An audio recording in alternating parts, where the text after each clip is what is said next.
be advised. Silver and gold. It's going to be biblical. From Andy Foster. Guys, got to go to usadevolution.com. Check out their merch store. There's plenty of good devolution merch there as well. usadevolution.com. And use promo code Shapiro. I think he tosses me a shekel here and there if you buy it. Silver and Gold. It's going to be biblical by AJ for Iowa. February 20th, 2022. Blog verse. Jubilee. From Leviticus chapter 25. And thou shalt number 7 Sabbaths of years unto thee 7 times, 7 years, and the space of the 7 Sabbaths of years shall be unto thee 49 years.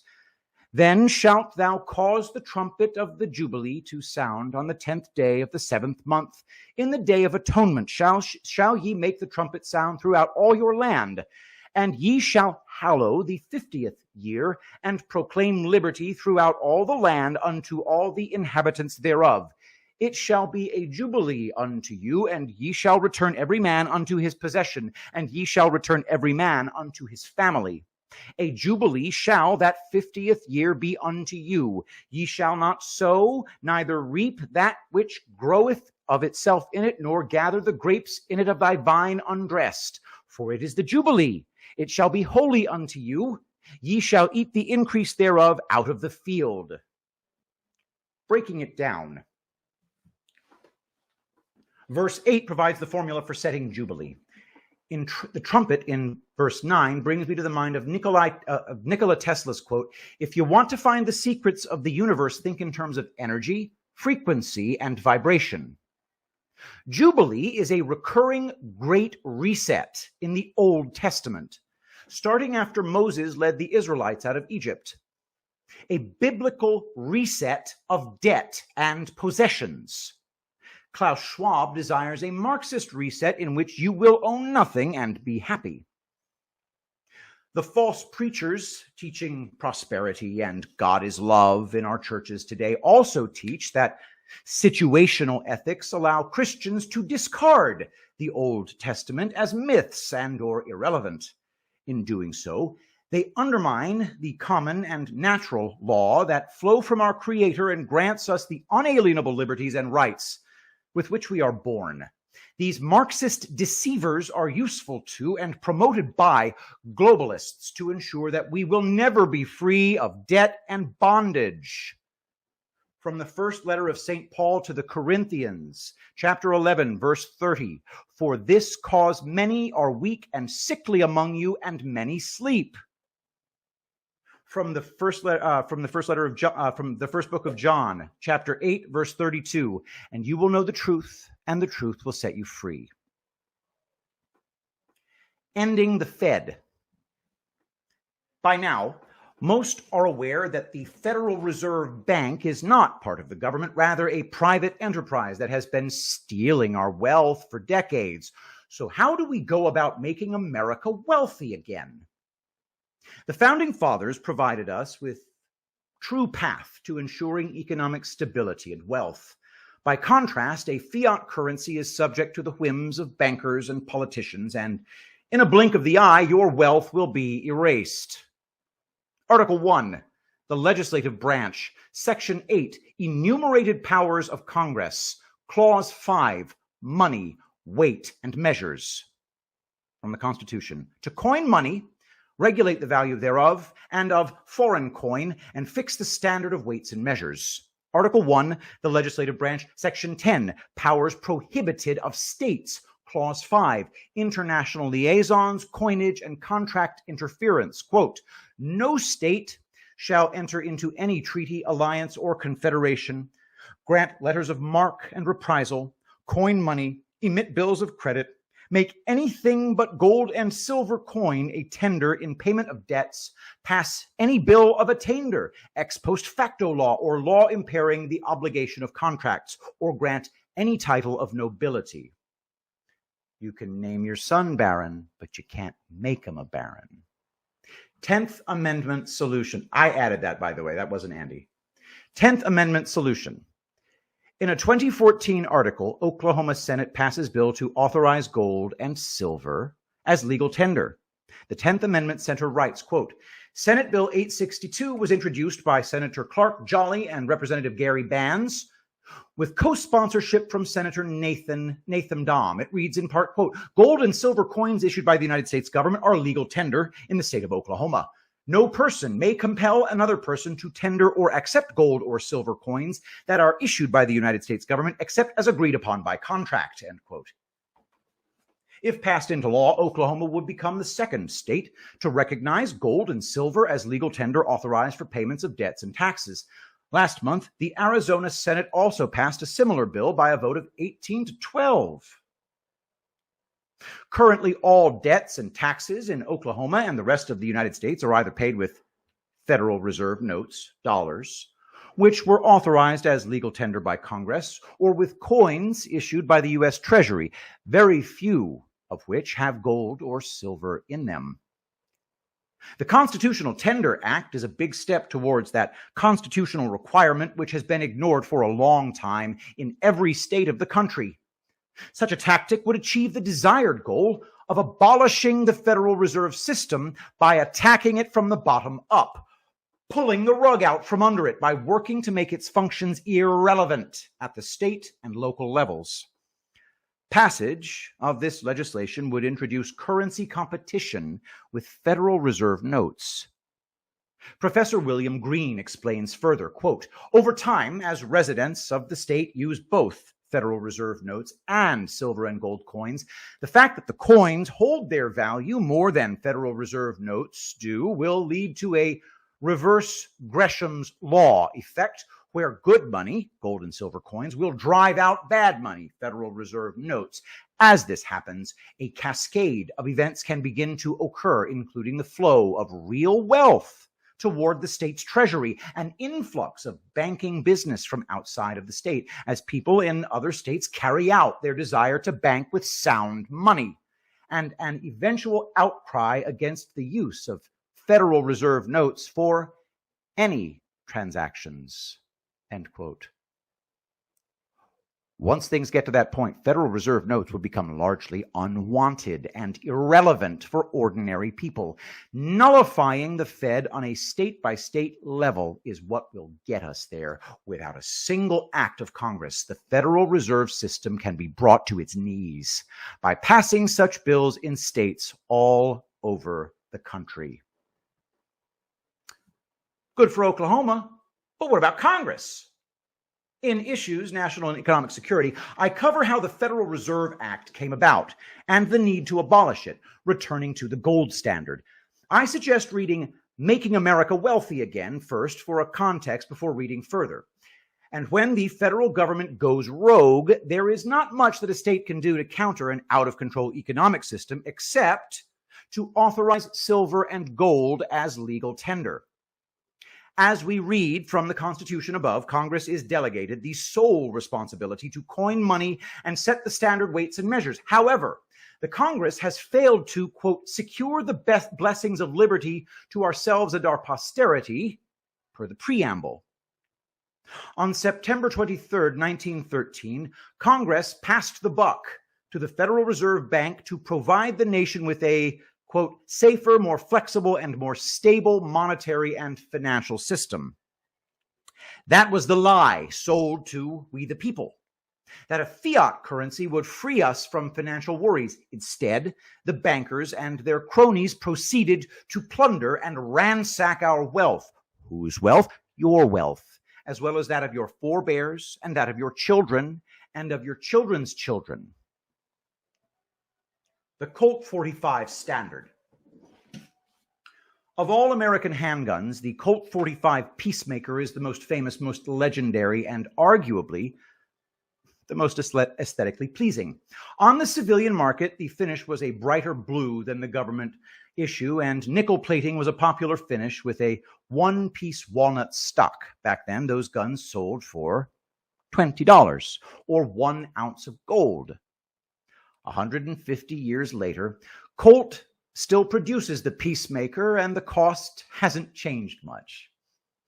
It'll cost you 1 ounce of gold, or about 1,900 inflated Federal Reserve issued dollars. It's well past time to return our diamonds. Let's explore how. The following was penned back in 2013 by R. Lee Phillips, my campaign manager and Constitution Party 2010 candidate for Iowa governor.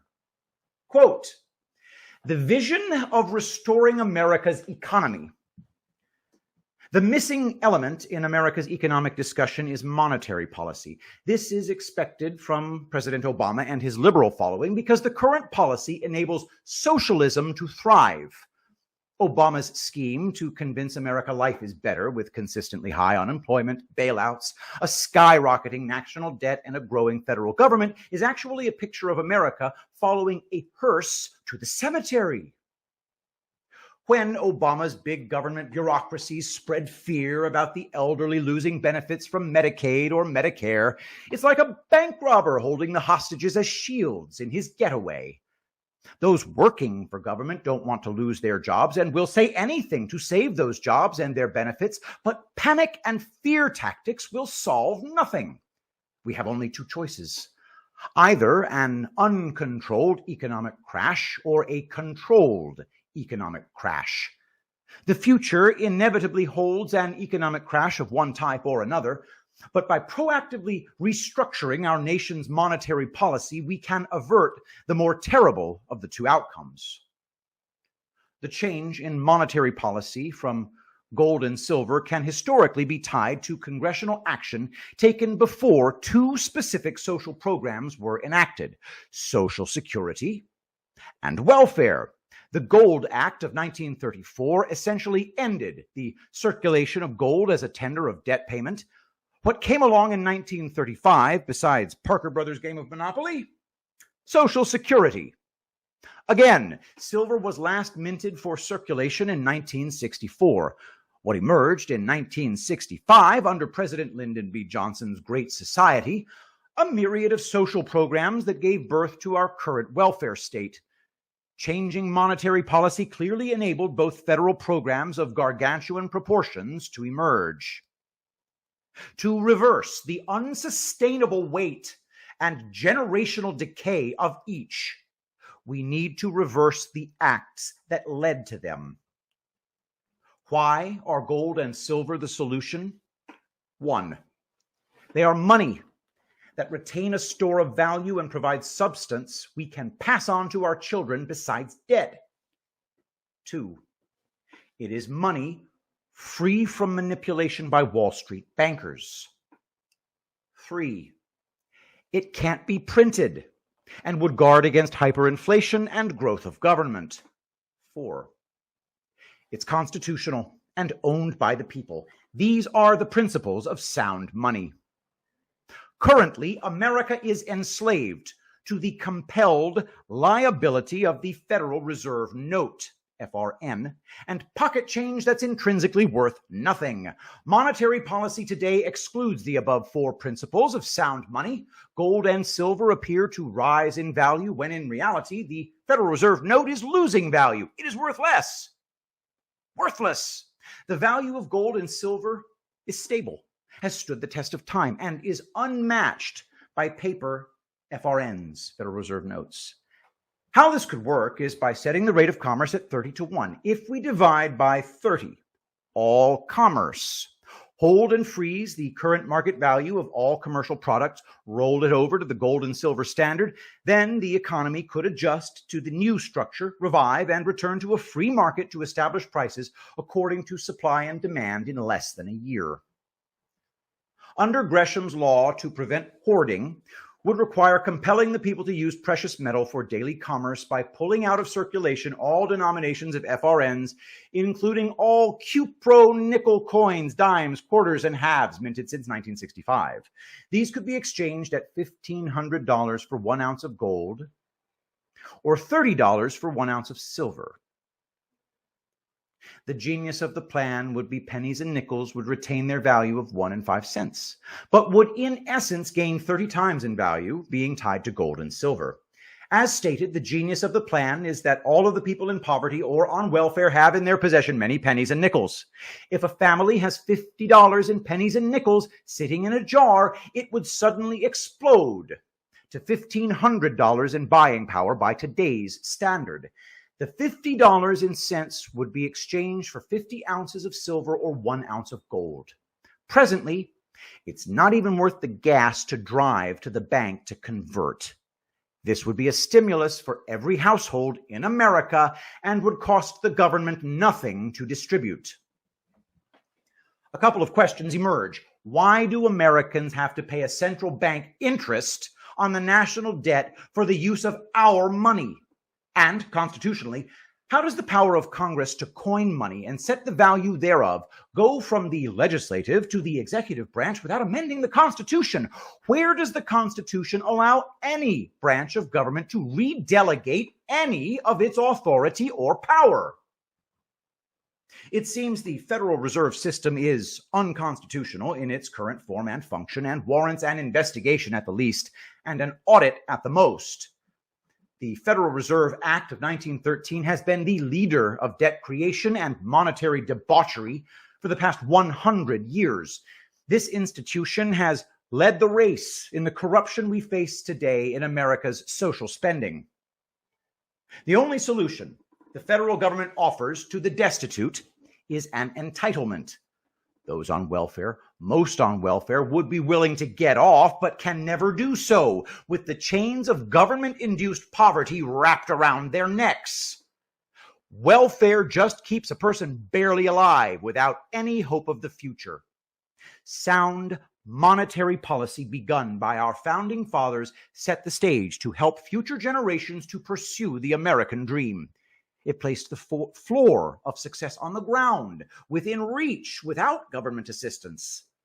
The young people would be this plan's greatest beneficiary, being able to start life without creating a mountain of debt, not to mention the resuscitation of many city and county governments.